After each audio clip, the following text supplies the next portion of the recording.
অহংকার বাইরে গেছে, এরে মারে ওরে মারে। এগুলো হলো সন্ত্রাস। নব্য চাঁদাবাজ এবং সন্ত্রাস মুক্ত করতে না পারলে কোনো দল বাংলাদেশের মাটিতে 3 মাসের বেশি থাকতে পারবে না।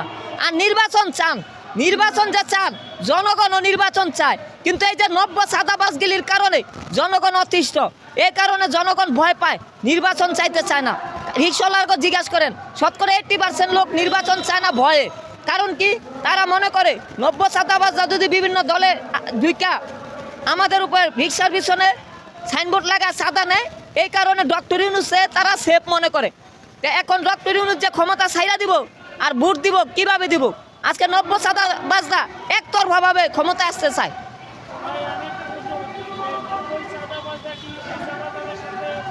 অবশ্যই নব্য চাঁদাবাজরা কেন, হ্যাঁ শুনেন, নব্য চাঁদাবাজরা যখন চাঁদাবাজি করতে যায় তখন সিন্ডিকেট, যারা চাউলের সিন্ডিকেট, এরা আমাকে কিছু টাকা পয়সা দেয়া পোষায় রাখে যে তোরা আমাকে লগে থাক, আমাকে ব্যবসাটা চলুক।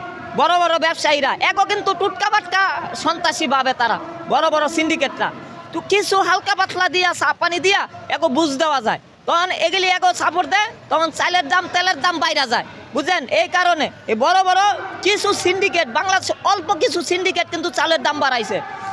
এগুলো ডক্টর ইউনূস সাহেব ধরতে হবে। রুখে দেওয়ার জন্য সেনাবাহিনীর পাশে পুলিশ, আনসার, বিজিবি প্রত্যেকজনকে 2 জন করে প্রত্যেক কমিটিতে। গ্রামে গ্রামে 70,000 গ্রাম, আগে ছিল 68,000 গ্রাম, এখন 70,000 গ্রামে গ্রামে গ্রামে প্রত্যেকটা এলাকাতে ওয়ার্ডে ওয়ার্ডে এইসব চাঁদাবাজ ধরার জন্য পুলিশ, র্যাব, সেনাবাহিনী, এমনকি 2 জন করে ছাত্র, সাধারণ ছাত্র নিয়ে এইসব নব্য চাঁদাবাজকে গণদোলাই দিতে হবে। মাইরা আলান যাইব না, গণদোলাই মানে সেনাবাহিনীর আশ্রয় কেন্দ্রে নিয়ে পিডানি বুড়ের লাত্তি আর কি, সব ঠান্ডা হয়ে যাবো গা। আর জনগণ উচ্ছৃঙ্খল হয়ে গেছে, কারণ জনগণের গায়ে একটা ফুলের টুক্কা দিল, এখন জনগণ মনে করে আমরা স্বাধীন, কেন আমাদের ফুলের টুক্কা দিবে? নেতাকে তারা এখন বেল নাই।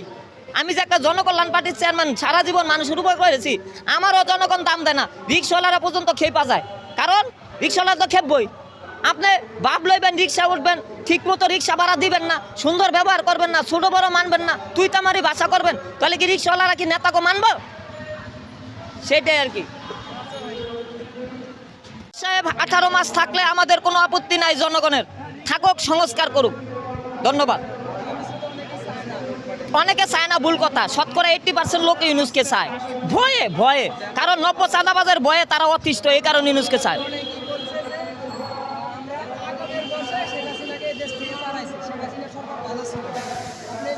অনেকে শেখ হাসিনা সরকার ভালো ছিল, কি কারণে বলে?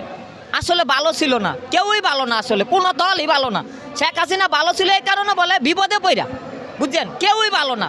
আপনি বিএনপিকে ভালো বলেন, জাতীয় পার্টিকে ভালো বলেন, ক্ষমতা আসলে দেখা যাবে যে কে ভালো। এখনই শুরু হয়ে গেছে গা, এখন আমরা এগুলি ভরসা পাইতেছি না, এই কারণে তো নির্বাচন চাই না, নাহলে তো নির্বাচন চাইতাম 3 মাসের ভিতরে। হ্যাঁ, বিএনপি ছাড়া আর কেউ চায় না।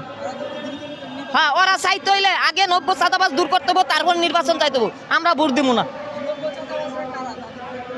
নব্য চাঁদাবাজ কোনো দলের লোক না, এখন বিভিন্ন দলের ঢুকতাস।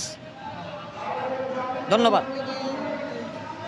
মামু ভাগ্নে আর কি, একজন করছে ছাত্রলীগ, আরেকজন মামু করছে বিএনপি, ওখানে 2 জনে মিল্লা দেশটা খাইতেছে গিল্লা। ইউনূস ভালো লোক, ভালো থাকুক, জনগণ যদি চায় থাকবা, আর জনগণ না চাইলে নাইমা যাবো। হ্যাঁ, ভাঙতেছে তো, সুযোগ দিতে চাই, আমরা সুযোগ দিতে চাই। 18 মাস ভাঙতে পারবে যদি সুযোগ দেয়, লগে থাকি। আমরা দিতে চাই, জনগণ দিতে চাই। এখন আরেক জনগণকে জিজ্ঞাসা করেন দিতে চায় কিনা, ওই যে বাইরে আছে জিগান, আর দিতে চায় কিনা, না দিতে চায় না। শেখ হাসিনার নাম আর লইতে চাই না, ইউনূস আছে, ইউনূসের নাম লই। আমরা আউলা জলা নাম লইতে আর রাজি না, আমরা অসুস্থ হয়ে গেছি গা, বিনা চিকিৎসা আমরা অসুস্থ, অভাব অনটনে আছি। ধন্যবাদ। যদি তা না করো, মামু ভাগ্না মিল্লা যদি চাঁদাবাজি করো, মামু ভাগ্না কারা? আগে ভাগ্না ছাত্রলীগ, আগে ভাগ্না ছিল কারা? ছাত্রলীগ। ভাগ্নারা রাজনীতি করতো, মুরব্বী কোনো রাজনীতির কোনো অধিকার ছিল না। পোলাপাইন, এদা গেদা পোলাপাইন ছাত্রলীগ মারামারি